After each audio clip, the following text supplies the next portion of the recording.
당신에게 천국이 있습니다. 한번 인사할까요? 당신에게 천국이 있습니다. 샬롬을 끼치는 사람, 이런 제목으로 말씀을 전하겠습니다. 인생을 살면서 가장 불편한 감정 중 하나가 무엇인가요? 그게 불안입니다. 불안. 미래에 대한 불안, 현재에 대한 불안. 불안은 과거서부터 현재까지 계속 우리의 마음을 집어삼키죠. 그래서 사람들이 게임합니다. 그래서 사람들이 술 먹어요. 마음이 불안하니까 여행 가요. 마음이 불안하니까 안식을 찾아요. 불안이 큰 문제예요. 그래서 현대인들이 좋아하는 말이 평안입니다. 평안. 평안하시죠? 평안하길 원합니다. 그 히브리어로 샬롬이죠. 개인적으로, 공동체적으로, 육체적으로, 영적으로 평안한 것. 저는 우리 교회가 평안한 교회, 공동체적으로 하나님의 은혜를 맛보는 샬롬의 교회가 되기를 축복합니다. 하나님이 태초에 가지셨던 꿈이 샬롬이에요. 우리 개인과 가정과 인생이 샬롬이 되길 원하셨습니다. 문제는 죄가 들어온 다음에 이 샬롬이 다 파괴됐어요. 우리 지난주에 살펴봤던 것처럼 노아가 포도주 농사했잖아요. 포도주가 샬롬의 이미지예요. 샬롬의 이미지. 샬롬의 대표적인 상징이 포도주예요. 그러나 포도주 농사 다 하고 술 취해서 자녀를 저주하는 그런 일들을 벌이고 말지 않습니까? 아시다시피 인내의 대가요. 120년 동안 방주지였습니다. 그 600년의 인생, 하나님의 영광을 위해 달려왔고, 이제 노아의 그 엄청난 홍수를 본 뒤에 이 세상에 샬롬을 퍼뜨려야 될 사람인데, 그 믿음의 대가가, 샬롬의 대가가 도리어 자녀를 저주하죠. 여러분, 은혜를 입었어요. 은총을 입었어요. 그런데 자녀 앞에서, 자녀의 허물 앞에서 속수무책이에요. 속수무책. 우리가 가정에서 자녀 키우면서 자녀 앞에 허물 없이 지내다가 어느 순간 자녀와 갈등의 상황에서 완전히 죄의 속수무책으로 당해버리는 부모의 모습을 보면서 내가 가정을 세우는 존재로 부름받았지만 도리어 자녀들을 너무 불행하게 하는 것은 아닌가, 이런 생각 들지 않아요? 그게 노아였어요. 그게 노아. 죄를 전파하는, 죄에서 세상을 구원하는 존재였지만 여전히 죄를 전파하는, 그게 바로 노아였습니다. 무슨 말이에요? 결국 죄는 본질적인 해결이 필요한 겁니다. 그런데 우리 인간의 힘으로는 이 죄의 문제를 해결할 수가 없어요. 도덕, 신념, 철학, 노동, 가치, 어떤 것을 붙들어도 해결되지 않아요. 내 능력으로 가정이 행복해지고, 내 능력으로 내 미래가 보장되고, 내 능력으로 새로운 인생을, 새로운 그냥 문만 열고 들어가면 새로운 문이 열리는 게 아니라는 거죠. 오늘 본문은 인생에서 가장 불안한 시점을 보내고 있는 한 남자를 보여주죠. 야곱입니다.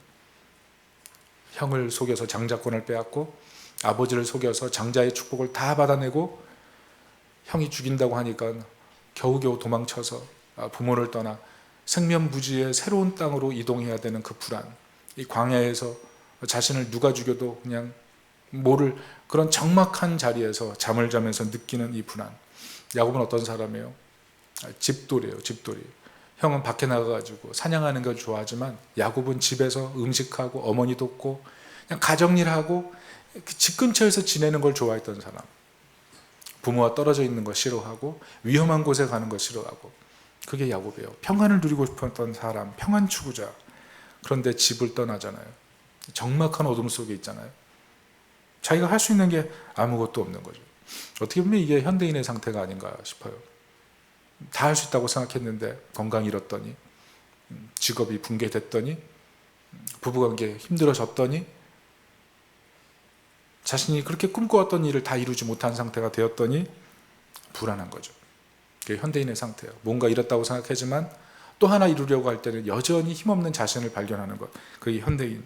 평안이 없고 불안한. 대표적인 예가 뭡니까? 착하고 싶은 것. 여러분, 왜 착하고 싶어요? 왜 착하게 살고 싶어요? 그래야 평안하니까. 거짓말 안 하고, 다른 사람에게 희생하고,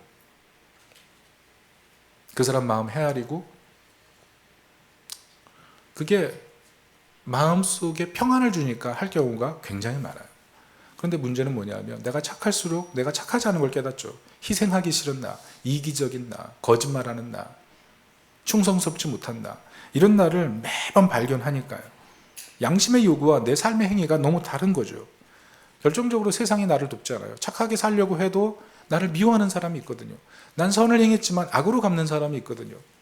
자기 욕심 때문에 내가 가는 길에 그냥 장애물이 되어서 나타나는 사람들이 있거든요.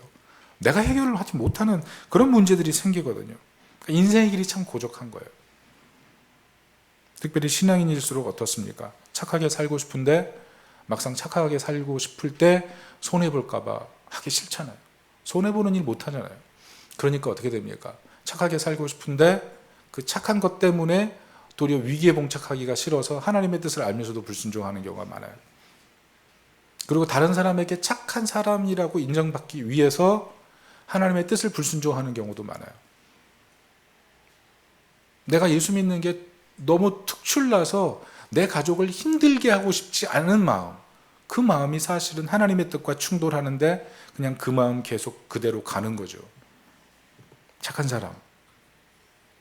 그게 문제예요. 결국 착한 사람의 마음에는요, 내가 나를 구원하려고 하는 마음이 있는 거예요. 하나님 도와주세요. 그 마음으로 하나님께 엎드리는 것보다 착한 사람이 돼서 지금 상황을 벗어나야지라고 생각하는 자기 구원적인 마음이 많다는 거죠. 결국 뭐가 문제예요? 자신의 불안의 문제를 내 힘으로 해결할 수 있다고 생각하는 그 마음, 그게 죄성이거든요. 그 죄성. 자신의 죄성을 보면서 나는 이것밖에 안 되기 때문에 하나님의 도우심을 구해서 이 문제를 해결해야지라고 생각하기보다 난 착한 사람이 되는 게 맞아라고 생각하고 하나님 그렇게 원하셔라고 생각하면서 결국은 자기 만족감을 채우는 것, 이게 굉장히 위험한 거예요. 착한 사람의 문제가 뭐예요? 자신이 이룬 성과를 통해서 내가 얼마나 착한 사람인지 알아? 이런 것들 증명하고 싶을 때도 문제가 있잖아요. 나의 최선, 그것을 인해서 행복감을 만끽하고 있는 상태. 근데 문제는 나의 행복감을 만끽하고 있는 그 상태가 영원히 지속될 수 없다는 게 문제 아니에요? 나는 이만큼 했으니 잘한 거야 라는 그런 자신감, 그 자신감이 영원할 수 없잖아요. 예전에 제가 여행 가서 악어 농장을 간 적이 있는데 서커스 보여주더라고요. 악어 입을 벌려놓고 손을 집어넣는 거예요. 나무떼기를 딱 집어넣으니까 입을 탁 닫는 거예요. 나무떼기를 놔두니까 나무가 그냥 박살이 나더라고요. 그리고 나서 손을 쑥 집어넣는 거예요. 어떻게 됐을까요? 모두 막 긴장하는 거예요. 근데 안 물어요. 그 다음에 뭘 넣어요? 발을 넣어요. 안 물어요. 그래서 긴장되잖아요. 마지막에 뭘 넣은 줄 아세요? 머리를 집어넣어요. 사람들이 막 정적, 그 많은 사람들이 정적. 저는 이제 눈을 감아버렸는데. 여러분, 우리 인생의 자신감이 이런 것 같지 않을까? 언제든지 산산조각 낼 수 있는 그런 두려움 가운데 살아가는 상태, 그게 우리가 말하는 세상적인 자신감이 아닌가. 늘 상황적인 거예요. 상황적인 것. 더 강력하고 더 위험한 상황이 오면 우리의 자신감, 난 할 수 있어라는 마음, 그것은 그냥 옛적 기억으로 머물고 그 장벽 앞에서는 두 손 들 수밖에 없는 것이 바로 인간이라는 거죠. 그래서 착한 사람이 되려고 하면 두 가지 딜레마에 빠져요. 첫째는 행동 교정으로 해결할 수 없다는 거예요. 내가 아무리 건강해도 내 앞에 마동석같이 등치 크고 주먹 큰 사람 나타나면 나는 도망갈 수밖에 없어요. 아무리 용기 있게 불의와 부딪히려고 해도 내 앞에 마동석이고 내 앞에 슈퍼맨이고 내 앞에 대기업이고 내 앞에 뭐 큰 정당이고 기업 뭐 그런 사회 단체고 그러면 그 앞에서 힘이 없으면 행동 교정에도 소용이 없어요. 둘째는 감정 교정도 잘 안 돼요. 감정 교정도. 사촌이 땅을 사면 배 아프다고 사촌이 잘 되고 다른 사람이 잘 될 때 그 사람을 완벽하게 축복해 줄 수 있는 마음 상태, 그게 되지 않아요. 나는 왜 이러지라고 생각하잖아요. 그래서 그 마음을 달래려고 뭐 해요? 술 먹잖아요. 게임하잖아요. 도박하잖아요. 심지어 약물도 하잖아요. 불안하니까. 오늘 야곱의 고백을 보세요. 21절 같이 한번 읽어볼게요. 시작. 내가 평안히 아버지 집으로 돌아가게 하시오면 여호와께서 나의 하나님이 되실 것이요. 야곱의 로망, 평안. 문제가 뭐예요? 떠나온 아버지 집, 다시 돌아갈 수가 없어요. 아버지 집은 상상이에요. 나이 들어보세요. 우리가 옛날 아버지 집으로, 옛날 부모님 집으로 돌아가려고 할 때 그 부모님 집이 정상적으로 옛날의 그 모습 그대로 유지되고 있는 상태가 있나요? 없어요. 없어요. 우리는 그냥 계속 직진하는 거예요. 새로운 홈 스위트 홈을 만들기 위해서 살아가는 것 뿐이죠. 비그리스도인이 평안을 찾는 거 그래서 쉽지가 않습니다. 그러나 그리스도인도 평안 찾는 게 쉽지가 않아요. 대표적인 사람들이 모태신앙 아니에요? 어릴 때부터 교회 다녔어요. 뭐 유아 세례도 받았어요. 뭐 성경 지식이 있어요. 사람들이 누구 자녀 하면 그 사람 알아요. 교회 다니는 사람 인정해줘요. 그런데 그 마음속에는 평안이 없어요. 가짜 평안으로 가득한 거예요. 가짜 평안으로. 옛날에는요, 지금은 그렇지 않지만 옛날에는 가짜 대학생이 많았어요. 대학교 학생증이 있어요. 수업 같이 들어요. MT도 가요. 과티도 같이 입어요. 그런데 교족부에 없는 학생들이 있었어요. 대학 다니면서 다른 사람들한테 나 어느 대학 다녀라고 자랑은 하는데 실제 교족부에 없는 학생들. 그걸로 자기 평안을 찾았던 그런 시절이 있었어요. 가짜 직장인도 있었어요. 아침에 도시락 싸주면 2개 딱 들고 가서 뭐 1개 들고 가서 뭐 벤치에서 앉아 먹으면서 그 직장 다니는 사람처럼 그렇게 행동하면서 가정에서 자신의 평안을 찾으려고 하는 그런 사람들. 다 거짓 아니에요. 그런데 물질, 명예, 인기, 건강, 이런 자녀, 이런 것을 통해서 우리가 사실은 진짜 평안이 아닌데 거기에 매몰될 때가 굉장히 많다는 거죠. 그런데 그 평안이 오늘 야곱이 어디서 찾습니까? 베델에서. 하나님 만나서. 귀로만 듣던 하나님을 눈으로 보고 말로만 듣던 그 하나님을 눈으로 만날 때, 이 베델에서 하나님을 만날 때 진정한 평안을 찾았다는 거예요. 저는 우리 인생 살면서 여러 불안의 문제가 있지만 그 불안의 문제마다 우리를 찾아오셔서 우리에게 평안 주시는 그 하나님을 꼭 만나시는 여기 계신 우리 하나님 백성들 되시기를 축복합니다. 복음은 무엇이냐 하면 야곱은 꿈으로 하나님 만났지만 우리 주 예수 그리스도께서는 이 땅에 실제로 찾아오셔서 우리 가운데 진정한 평안을 선물하셨다는 것입니다. 그게 요한복음 14장 27절이에요. 잘 아는 말씀이죠. 평안을 너에게 끼치노니 곧 나의 평안을 너에게 주노라. 내가 너에게 주는 것은 세상이 주는 것과 같이 아니하니라. 너희는 마음에 근심하지도 말고 두려워하지도 말라. 하나님과 우리 사이에 막힌 죄의 장벽. 이 죄의 장벽이 강하면 강할수록 여러분 햇빛 보세요. 햇빛을 볼 수 없는 사방이 막힌 곳에 있으면 그 햇빛 보고자 갈망하잖아요. 외로움 더하죠. 근데 어느 순간 문이 열려서 햇빛을 바라보는 순간에 살 것 같잖아요. 그런데 우리 영혼의 태양 되신 하나님을 만난다면 얼마나 기뻐요. 근데 죄의 장벽이 가로막고 있단 말이에요. 근데 예수님께서 이 죄의 장벽을 자신의 육체로 헐어버리신 거예요. 온 우주의 왕이신 그분이 하나님과 우리 사이에 막힌 담을 헐어버리신 거예요. 그러니까 쓰나미가 바닷물이 장벽이 뚫리면 밀려 들어오는 것처럼 예수 그리스도 안에 있는 평안, 하나님의 참 평안이 우리 인간 세상에 밀려 들어오기 시작하는 거예요. 불안이 존재할 수가 없어요. 그게 복음이에요. 예수님의 평안. 예수님이 우리 안에 오심으로 사실 우리는 완전한 평안을 누리는 존재. 이게 하나님 백성의 특권이에요. 예수님께서 하나님을 향해 아버지께서 내 안에 계시고 내가 아버지 안에 있는 것 같이 우리가 하나 된 것 같이 저들도 우리와 하나 되길 원합니다. 예수님이 우리 안에 계신 그 상태, 그게 절대적인 평안이고 우리가 누리고 있는 엄청난 축복인 것이에요. 그래서 하나님께서 우리를 환대하시는 거예요. 환대. 시편 73편 24절에 이렇게 써 있습니다. 주의 교훈으로 나를 인도하시고 후에는 영광으로 나를 영접하시리니. 이 땅에서는 말씀으로 우리를 환대하세요. 말씀으로. 말씀을 통해서 내 자녀에게 하나님 하실 말씀들을 환대하세요. 그 말씀을 통해 듣게 하시고 깨닫게 하시고 마음으로 믿게 하시고 삶의 변화가 일어나게 하세요. 그런데 이 땅의 수고가 다 끝나면 저 하나님 안에서 진정한 영광 되신 하나님께서 우리를 안아주시고 평안의 집으로, 영원한 평안의 집으로 이끌어 주신다는 거죠. 결국 오늘 이 야곱의 고백은 어떤 고백이냐 하면 장차 그리스도를 통해서 우리에게 일어날 일들을 미리 보여주는 그런 고백과 똑같은 거예요. 그래서 그리스도를 만났을 때 우리에게 임하는 그 축복이 3가지로 오늘 정리가 되고 있습니다. 첫 번째는 하나님의 비전을 깨닫는 거예요. 12절 13절 같이 한번 보겠습니다. 시작. 꿈에 본즉 사닥다리가 땅 위에 서 있는데 그 꼭대기가 하늘에 닿았고 또 본즉 하나님의 사자들이 그 위에 오르락내리락 하고 또 본즉 여호와께서 그 위에 서서 이르시되 나는 여호와니 너의 조부 아브라함의 하나님이요 이삭의 하나님이라. 내가 누워있는 땅을 내가 너와 내 자손에게 주리니. 무슨 땅이에요? 무슨 말씀이에요? 약속의 땅 장차 주겠다. 비전이죠. 세상에 하나님 나라를 세우라. 이게 우리에게 주신 비전이라는 거예요. 그 야곱이 본 땅에 천사들이 오르락 내리락 하는 것처럼 이 세상의 모든 영토가 하나님의 영광의 무대라는 거예요. 네가 밟는 모든 땅 그것이 하나님 나라가 돼야 되고 네가 그것을 위해서 세상에 부름받은 하나님의 사람이다. 그것이 너의 기업이 될 것이다. 그곳에서 하나님의 능력을 의지해 살아가라. 이게 하나님의 비전이라는 겁니다. 두 번째는 너는 축복의 통로라는 것입니다. 14절 읽어볼게요. 시작. 내 자손이 땅의 티끌같이 되어 내가 서쪽과 동쪽과 북쪽과 남쪽으로 퍼져나갈지며 땅의 모든 족속이 너와 내 자손으로 말미암아 복을 받으리라. 우리를 통해서 세상에 복이 흘러가는 거예요. 내가 축복의 존재예요. 세상 살리는 사람으로 부름받았어요.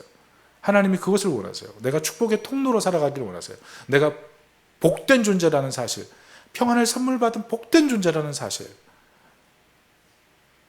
그것을 깨닫고 살아가길 원하는 거죠. 그리고 세 번째 무엇입니까? 하나님께서 야곱과 함께한 것처럼 우리와 함께 하시는 거죠. 15절입니다. 같이 읽습니다. 시작. 내가 너와 함께 있어 내가 어디로 가든지 너를 지키며 너를 이끌어 이 땅으로 돌아오게 할지라. 내가 내게 허락한 것을 다 이루기까지 너를 떠나지 아니하리라. 하나님 우리와 함께 하세요. 내게 하나님께서 갖고 계신 그 설계도 도면이 완성되는 그 날까지 주님은 끝까지 함께 하시고 완성되는 순간 영원한 평안으로 우리를 이끄신다는 거죠. 하나님의 특별한 설계도가 있어요. 우리 개인마다. 내가 지금 나를 어떻게 생각하든지 우리의 상황이 지금 어떠한지 몰라도 하나님의 설계도는 계속 있어요. 그 설계도 안에서 우리가 아름답게 진행되고 있는 거예요. 그것을 모르고 장자권을 탈취했다가 지금 엄청나게 야곱이 고생하고 있는데 하나님의 설계도가 있어요. 예수님 목숨까지 버리시고 우리 안에 임하셔서 평안을 주시는 분으로 임해 계시는데 하나님께서 우리를 인도하지 않으시겠습니까? 그러니까 믿음 가져야 돼요. 믿음. 주님 나와 함께 하십니다. 주님 나와 동행하십니다. 나를 인도하십니다. 그 믿음이 있어야 돼요. 여러분 대표적인 사람이 유다예요. 금요기도회 때 살펴보았지만 야곱 가문 어떻게 보면 부끄러움 투성이에요. 첫째 루벤 서무와 통간, 둘째 셋째 세겜 족속 다 멸망시키는 범법자들. 이 장자권이 원래 첫째 있어야 되는데 첫째 캔슬, 둘째 셋째 줘야 되는데 둘째 셋째 캔슬이에요. 누가 남았어요? 넷째. 유다 차례예요. 유다가 장자권을 실질적으로 계승해야 됩니다. 근데 유다가 어떻게 합니까? 유다가 가족을 멀리 떠나 아둘람에 내려가서 가나안 여자와 결혼하고 가나안 여자와 결혼한 다음에 자녀를 낳았는데 하나님께서 그 죄인됨을 보시고 그걸 치셨죠. 다 죽었어요. 그리고 나서 자기 부인까지 이른다면 너무 외로우니까 어느 날 창녀에게 들어가잖아요. 근데 그 창녀가 첫째 아들과 결혼한 며느리였잖아요. 그게 야곱의 가군 얘기예요. 유다의 얘기예요. 유다의 얘기를 들여다보면 우리가 좀 창피해요. 어떻게 이런 가문이 있나. 야곱 가문은 정말 질이 멸렬해요. 고개를 들기가 민망한 족보, 그게 야곱 가문이거든요. 근데 유다가 어떻게 합니까? 며느리를 불태워야 될 그 시점에 그냥 침묵하고 며느리 불태우고 며느리 죄를 물어야 되는데 자기의 죄를 묻잖아요. 많은 사람들 앞에서 자기의 명예를 잃어버리고 다말이 죄가 없다. 내가 더 죄인이다. 그 얘기를 해주잖아요. 다말에게 아무 책임을 묻지 마라. 다 내가 책임을 져야 된다. 그리고 다말을 가진 그 아이들 태어났을 때 후견인이 돼서 그 자녀들이 잘 클 수 있도록 돕는 영적인 배우자면서 그러나 더 이상 배우자의 역할은 하지 않는 아름다운 모습으로 섬기죠. 뭐예요? 자신의 죄인됨을 철저히 깨닫고 나는 하나님의 은혜가 절대적으로 필요한 존재입니다. 이것을 깨닫고 이 남은 인생 은혜를 베푸는 사람이 되는 거죠. 생각해 보세요. 유다가 어떤 사람이에요? 동생이 구덩이에 가셨을 때 동생을 노예로 팔아버린 사람이에요.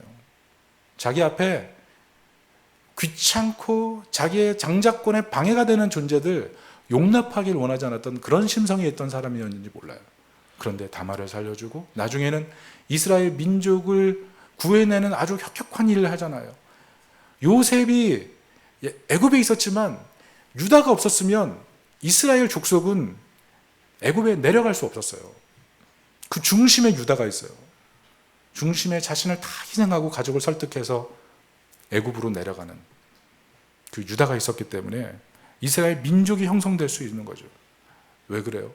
자신의 죄인됨을 깨닫고 이제 하나님과 함께하는 삶, 하나님과 동행하는 삶, 그게 축복이에요. 그게 축복.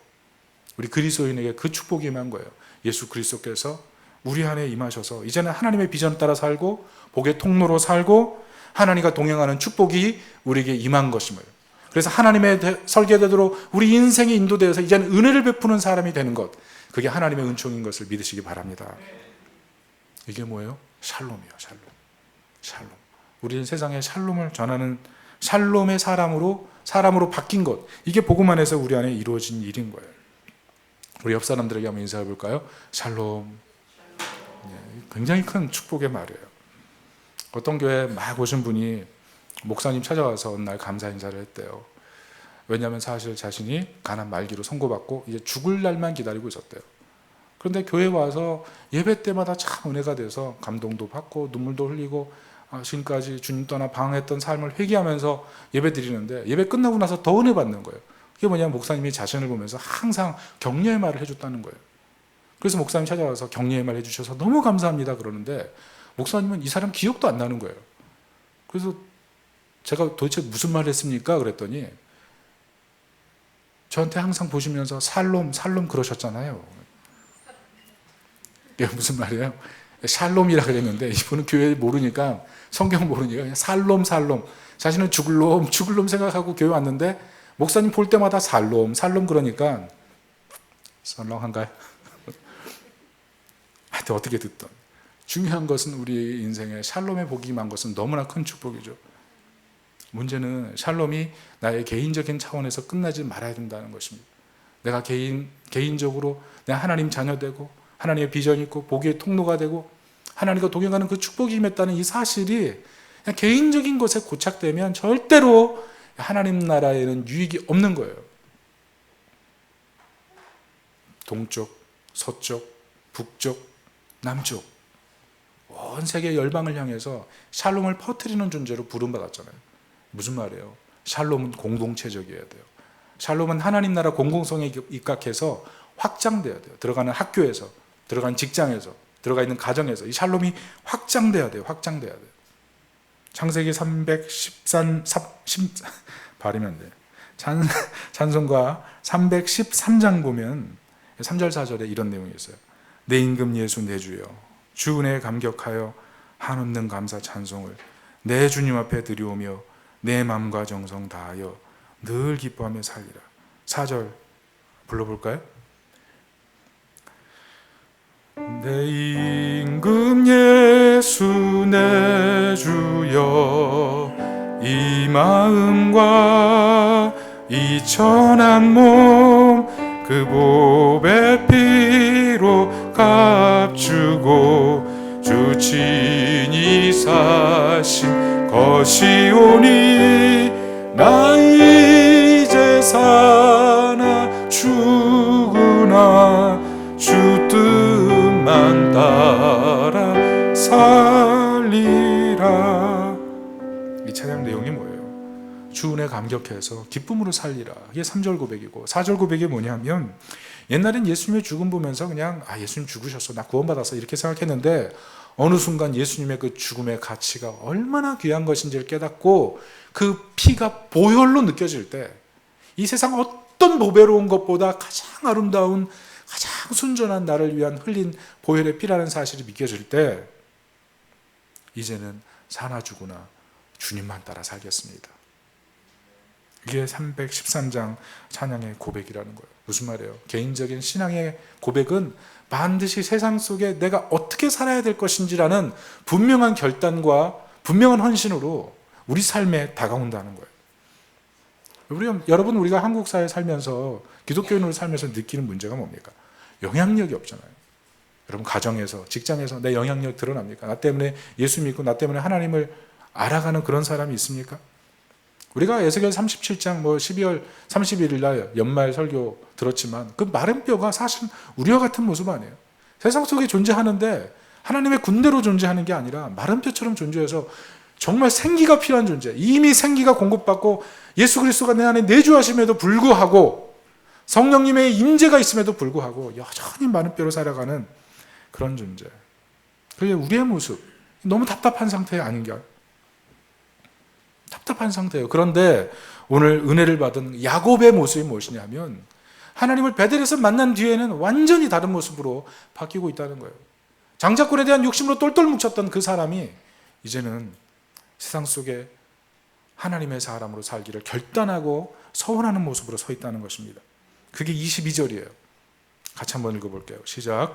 내가 기둥으로 세운 이 돌이 하나님의 집이 될 것이요 하나님께서 내게 주신 모든 것에서 10분의 1을 내가 반드시 하나님께 드리겠나이다 하였더라. 무슨 말이에요? 세상 속에 믿음 증명하겠다는 거예요. 세상 사람들이 여호와 신앙을 알도록 내가 그렇게 살아가겠다. 그 고백하는 거예요. 구체적으로 어떤 뜻입니까? 먼저 보시면 베개로 뱉던 그 돌을 세워서 기름을 붓잖아요. 여러분 기름이 뭐예요? 여러분 여행객들에게 가장 필요한 수단이 옷, 먹을 것, 그리고 돈 아니겠어요? 고대 세계에서는 이 기름이 돈이었어요. 근데 그 기름을 다 부어드린다는 게 뭐예요? 내 생명을 주님께 의탁합니다. 내 인생의 짐 주님께 맡깁니다. 내 앞으로 남은 인생 다 주님이 돌보심에 의탁합니다. 그거죠. 그 믿음으로 부어드리는 거예요. 짐을 다 맡기고 생명의 주인이 하나님이십니다. 그 고백하는 거죠. 그리고 두 번째는 뭡니까? 이 돌이 하나님의 집이 될 것이요. 이게 무슨 말이에요? 하나님의 도우심을 기념해서 여기에 예배의 제단을 쌓겠다는 거예요. 예배의 제단. 예배의 제단. 결국 나중에 창세기 35장에 보면 이 베델에 돌아와서 야곱이 자신 가족들에게 있는 모든 우상들을 버리고 예배의 제단을 쌓고 하나님께 영광 돌리지 않아요? 예배가 어떤 의미예요? 예배의 제단을 쌓고 거기서 예배 드린다는 건 공적인 행위예요. 공적인 행위예요. 그 공적인 행위 속에는 사람들로 하여금 저 사람이 여호와 신앙으로 하나님께 예배 드리는 걸 통해서 우리와 다른 사람임을 증명하는 거예요. 그게 예배예요. 우리가 주일날 와서 예배 드리는 행위 자체가 세상과 나를 구별하는 행위예요. 예배가 중요한 거예요. 그래서 그냥 와가지고 앉아있는 것 같지만 세상 사람들이 볼 때는 저 사람 다르게 본다는 거죠. 그게 차별이에요. 그게 다른 거예요. 그게 구별이에요. 예배가 뭐예요? 나는 뼛속 깊이 죄인입니다. 하나님의 은혜가 필요한 사람입니다. 하나님, 나는 내가 죄인됨을 잊지 않겠습니다. 내가 그 예수 그리스도의 보배로운 피로 구원받은 하나님의 자녀임을 내가 잊지 않겠습니다. 이게 예배거든요. 예배가 소중한 거예요. 그러니까 일찍 와서 하나님 앞에 경건하게 마음을 준비해서 예배 드리는 거예요. 내 인생의 주인이 내가 아니라 주님이시니까, 내 인생 전체가 하나님이 주도하시니까 미리 와서 준비하는 거예요. 무엇보다도 예배 제단을 쌓는 게 무엇입니까? 내 믿음 때문에 포기할 것 포기하고 희생할 것 희생하는 거예요. 이제까지 희생하지 못하는 것 희생하고 포기하지 못하는 것까지 하나님 앞에서 포기할 수 있는 마음. 그게 예배예요. 여러분 아기 때 어떻습니까? 아기 때 자주 하는 일이 뭐예요? 여러분 아기 시절을 겪어보면 몰래 하는 게 뭐예요? 오른손가락 왼손가락으로 여기 막 손가락 집어넣고 막 꺼내는 거 아니에요. 지저분하잖아요. 그러니까 부모님 뭐라 그래요? 지지. 애 키우시는 분들 지지 더러워 하지마. 휴지로 막 닦아내잖아요. 그래도 애가 어떻게 해요? 이거 보면서 신기하잖아요. 자기 몸속에서 나온 거니까 막 달리다가 야 지지 그러면서 닦으려고 하면 어떻게 해요? 이거 내 거야 그러면서 확 먹어. 입속에 들어가지 않아요? 너무 더러운가? 점심 먹기 전에. 그런데 하나님 앞에서 이런 태도가 사실 죄성의 모습이라는 거예요. 무슨 말이에요? 듣지 않겠습니다. 내가 선택한 게 맞습니다. 내가 내 힘으로 살겠습니다. 좀 더 진화되면 내가 내 힘으로 살겠습니다. 난 하나님의 뜻대로 살지 않고 내 뜻대로 살겠습니다. 그게 죄성, 자기중심성이에요. 우리는 은혜로만 먹고 살 수 있는데 사실 내 힘으로도 먹고 살 수 있습니다. 이 고백을 제대로 하지 않는 상태. 그게 사실 우리 상태거든요. 근데 예배 들어와서 하나님 나는 죄인이고 나는 내 힘으로 살 수 없습니다. 이 고백하는 것. 이게 예배거든요. 이것을 야곱이 예배 제단을 쌓고 많은 사람들 앞에서 공개적으로 예배 드렸다는 거예요. 나는 하나님으로 먹고 삽니다. 나는 하나님이 내 인생의 모든 것을 책임지시는 분이십니다. 그 고백을 했다는 것입니다. 공개적으로 신앙을 증명했다는 거예요. 마지막 세 번째는 뭡니까? 야곱이 서운한 게 뭐예요? 10분의 1을 반드시 하나님께 드리겠나이다. 이것이 무엇입니까? 내 인생에 하나님이 주신 모든 것이 다 주님의 것입니다. 이거 고백하는 거예요. 다른 말로 난 세상의 종, 물질의 종이 되지 않겠습니다. 내 사랑의 대상은 물질이 아닙니다. 내 주인은 물질이 아닙니다. 이거 고백하는 거예요. 세상은 10분의 10으로 살거든요. 세상은 10분의 10으로 살아요. 그런데 나는 10분의 9로 살면서 10분의 10처럼 살게 만드시는 분, 그분을 믿겠습니다. 그게 야곱의 고백인 거예요. 10분의 9로 살지만 책임지셔서 남은 10분의 1이 아니라 10분의 10 완벽하게 만드시는 분, 그분이 하나님이십니다. 그래서 11조는요, 세상과 하나님 앞에서 자신을 신앙 고백하는 거예요. 신앙 고백. 하나님 내 인생의 주인이십니다. 그래서 이걸 갖다 좀 더 확장해서 설명하면 예수님이 나의 주인이심을 인정하고 예수님이 나를 영접하셨고 내가 예수님 영접했고 부활하신 주님의 앞에 장차 서게 될 것입니다. 이것을 믿음으로 고백하는 행위, 그게 봉헌이에요. 사실은 봉헌 굉장히 중요한 거예요. 그래서 사실 물질을 드림은 나로 하여금 이 세상에 살면서 세상의 종으로 살지 못하게 만드는 자유헌장이에요. 나에게 매일 자유헌장을 선포하는 것, 그게 예배 때 하나님 앞에 봉헌이에요. 무슨 말입니까? 세상과 사는 법이 다르다는 거예요. 세상과 사는 법. 세상은 10분의 10으로 살지만 나는 10분의 9로 산다는 거예요. 그게 자기의 정체성인 거예요. 나는 10분의 9로도 하나님 의지해서 충분히 살 수 있다. 그 믿음의 고백, 그게 정체성이에요. 그래서 11조라는 것은요, 그리스도인도 살면서 가장 적극적인 믿음의 행위 중에 하나예요. 믿음의 행위. 이것이 굉장히 중요한 거예요. 야곱 보십시오. 장자권. 장자권이 뭐예요? 2배예요. 더 가지는 거예요. 권리를 행사할 수 있는 능력이죠. 그런데 뺏어서 얻었어요. 축복도 다 받았어요. 그런데 야곱이 베델에서 느낀 게 뭐예요? 헛되다 아니에요. 헛되다. 그 축복 다 받았고 형 장자권 표기 뺏었고, 그런데 지금 다가온 건 불행뿐이잖아요. 집도 나고 어디로 가야 될지 모르고 내 생명이 위험한 지경에 빠져 있잖아요. 이 전도서의 고백을 똑같이 하는 거예요. 해 아래 수고를 열심히 했는데 헛되다. 수고했는데 빈손이고 수고했는데 내 것이 아니고 수고했는데 쉼이 없다. 이 전도서의 고백을 똑같이 하는 거예요. 그런데 베델에서 진정한 복이 되신 하나님 만난 뒤에는 세상 앞에 어떻게 해요? 자신의 신앙을 증명하잖아요. 제단 쌓고 돌에 기름 붓고 자신의 삶에 주신 것 하나님 앞에 기념하여 드리면서 10분의 10이 아니라 10분의 9로도 살 수 있는 그 믿음, 그 믿음으로 살겠다. 그게 바로 야곱의 고백인 거예요. 무슨 말입니까? 샬롬의 은혜는요, 개인으로 끝나지 않고 세상 속에 반드시 드러나요. 우리가 받은 샬롬의 은혜는 사람들이 보게 돼 있어요. 우리의 삶이 그리스도인도 보여지는 거예요. 보여지는 거예요. 내 안에 주인 되신, 내 안에 평안을 선물로 주신 그 그리스도가 내 안에 계속 일하고 계신데, 그 일하고 계신 그 주님을 바라보면서 한 걸음 한 걸음 주의 뜻대로 순종하려고 할 때 사람들이 그리스도인이라고 인정하는 거예요. 그것을 공개적으로 드러내면서 살아가는 삶, 그 안에 그리스도인의 능력이 있는 거예요. 결국 뭡니까? 믿음이에요. 믿음. 하나님에 대한 신뢰, 이 세상에 나를 위해 아낌없이 생명을 바치신 하나님의 아들에 대한 신뢰, 그분이 목숨을 버리고 주셨기 때문에 내가 주님 앞에 드리는 어떤 것도 아깝지 않습니다. 그 믿음, 그 믿음이 필요한 거예요. 사무엘상 14장에서 여러분 수요예배 때 잠깐 말씀드렸는데, 수요일날 사무엘상 14장을 우리 들으면서 깨달은 게 뭡니까? 사무엘상을 보면서 있는 것은 사울의 실패거든요. 사울의 실패예요. 그런데 그 사울의 실패 앞에 그 가족들도 별의별 것이 없는데 특별히 주목하게 하는 인물이 요나단이거든요. 요나단이 어떤 사람이에요?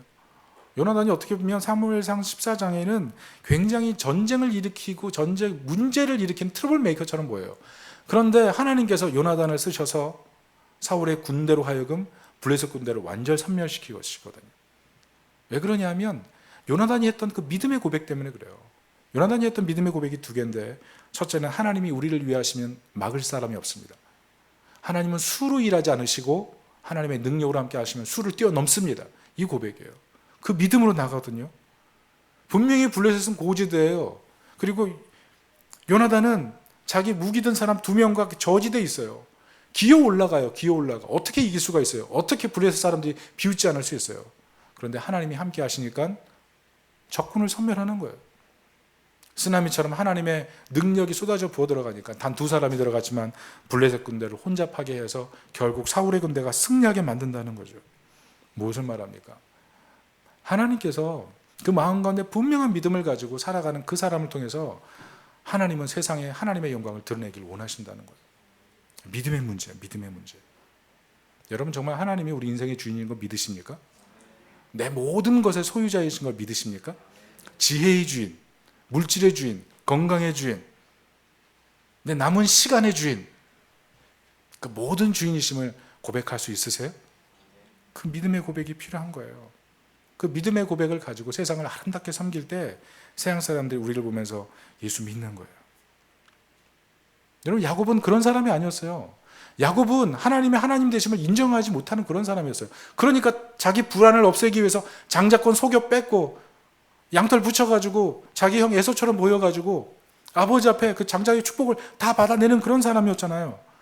그런데 베델에서 내가 얻어낸 장자권으로 전혀 행복하지 못한 자기 자신을 발견하고 베델에서 사닥다리, 머리맡에 있는 사닥다리로 천사들이 오르락내리락 하면서 그 하나님의 영광, 그것을 본 뒤에 완전 바뀌잖아요. 자기가 베던 돌을 세워서 기름을 붓고 거기에 예배 제단을 쌓기로 결심을 하고 11조를 드리기로 하나님 앞에 서원하잖아요. 뭘 봐요? 그 베델에서 참 장자가 태어나는 걸 보는 거예요. 이전까지는 장자권 빼앗아서 그게 행복의 전부라고 생각했어요. 근데 베델에서 정말 하나님 만난 뒤에는 참 장자처럼 행동하기 시작하는 거예요. 그게 야곱이에요. 저는 이 베델에서의 만남이 우리 한 사람 한 사람에게 임하기를 축복합니다. 우리 참장자로 세우시기 위해서 우리 부르셨거든요. 여러분, 베델에서 왜 야곱이 제단 쌓는지 아시죠? 시몬과 레위가 세겜 족속 다 죽여버렸거든요. 그러니까 이제 사방에서 보복당할 일만 남은 거잖아요. 그래서 사실은 야곱이 완성되지 않은 상태에서 지금 서원했지만 베델에 올라가요. 거기서 예배 드린다니까요. 도망쳐야 할 때 예배 드린다니까요. 예배 드리면서 하나님 도와주세요. 절박하게 하나님 찾잖아요. 변화되는 거예요. 점점 하나님을 믿고 도망쳐야 될 때 예배 드리고 하나님이 인생의 주권자십니다. 나 인생을 책임지십니다. 그 고백하는 야곱으로 점점 성장하는 거예요. 공개적으로 자기 신앙을 점점 고백하는 자리로 나가는 거예요. 나중에는 애굽에 가서 어떻게 해요? 애굽에 가서 권위에 굴복해야 되는데 왕을 축복하잖아요. 바로 왕을. 샬롬이 정말 안에 있는 사람은 밖으로 펼쳐져서 하나님의 영광을 드러내게 되어 있는 거예요. 그런 사람이 참 장자예요. 어떻게 성경을 보면서 에돔이 참 장자라고 얘기하겠어요? 참 장자 야곱. 하나님께서 우리를 통해 이 참 장자를 세우길 원하시는 것을 기억하고 세상 속에 이 샬롬을 끼치는 하나님의 사람 되시기를 예수님의 이름으로 축원합니다. 말씀의 결론을 맺습니다. 성경은요, 참 장자에게요. 참 장자에게. 불안을 넘어서 샬롬으로 가는데 그 중심에 참 장자가 있어요. 우리가 그리스도 안에서 참 장자가 됐기 때문에 세상에 이 샬롬을 전달하는 사람이 되어야 돼요. 야곱이 장자권을 비록 훔쳤지만 베델에서 하나님 만나고 참 장자로 거듭나서 세상의 참 장자의 모습으로 살아가는 것처럼 지금 우리의 모습은 하나님께서 기뻐하지 못하는 그런 모습일 수 있어요. 그러나 하나님 안에서 참 장자를 만들어 가신 그 하나님을 바라보면서 또 이런 우리를 위해서 죽으신 예수 그리스도를 생각하면서 참 장자의 길을 걸어가는 하나님 백성이 되어야 될 줄로 믿습니다. 여러분,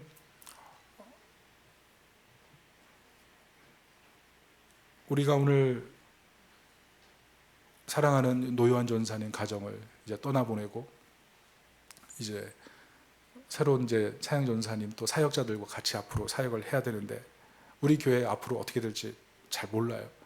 지금까지 한 걸음 한 걸음 왔고 저는 귀한 동역자가 떠났기 때문에 사실 굉장히 저도 마음이 좀 불안한 마음도 있어요. 근데 지금 오신 분들이 너무 잘하고 계시니까 좀 마음의 안정이 되지만 그러나 떠나보내면서 저분들이 과연 어떻게 될까 마음속에 걱정도 되고 근심도 되고 우리 인생이 다 그래요. 다 불안해요. 저분들만 그런 게 아니라 실제로 내 인생을 돌아봐도 불안을 떨쳐낼 수 없을 만큼 불안한 현실을 우리 살아가는 거예요. 그러나 기억하세요. 이 땅에 오셔서 참 평안을 선물하신 예수 그리스도가 우리를 보시면서 참 장자로 이 땅에서 빚어가고 계시기 때문에 그 빚어가시는 예수 그리스도 때문에 설계대로 만들어 가시는 그 하나님 때문에 우리가 세상에서 참 장자가 돼서 샬롬을 끼치는 하나님 백성이 될 줄로 믿습니다.